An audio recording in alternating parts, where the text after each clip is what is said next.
Hello, my name is Steve Eichenberger, Technical Agronomist for DeKalb and Asgrow in Northeast Iowa. Today is Monday, May 16th, 2016, here in Chickasaw County.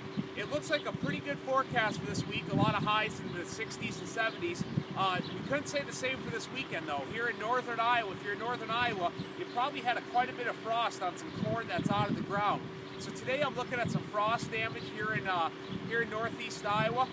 The thing to think about with frost damage is you'll notice the plants are wilted, kind of have a yellowish, brownish tint to them. Some of them maybe look like they're dead or dying, dead leaves on them. Now the thing to take in consideration when you're looking at frost damage is these plants are about V1 or V2. The growing point of corn is still in the ground until about V5 or V6. So that means the part of the plant that's actually growing here in this corn is still going to be under the soil surface for another 2 to 3 weeks. So when you're looking at frost damage in the corn, what you need to actually be looking at is the growing point.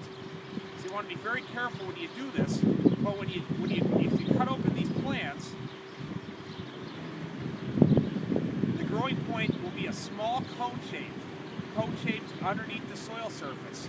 And you can see that, I can see that this one is still green and still healthy. So these plants, even though they look like they're brown and wilted on the top, the growing point is still alive here on this plant.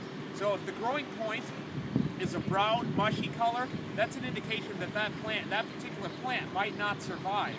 So again, although they're look like they're brown and discolored on top, the growing point of this field here is still alive and healthy. So this field's going to be okay, although it might not look like it today. So around this time on May 16th, the replant decision for corn, you really need to have if you have 25,000 healthy plants at this point, you're still going to be better off leaving your stands. So this field is still okay. But again, I strongly encourage you to get out and look at your fields if you do have any frost damage, and take a look at your soybeans as well. If you have soybeans that are on the ground, they're going to be more susceptible to frost damage. So if you have any further questions, please contact your Asgrow DeKalb dealer for more information. Thank you.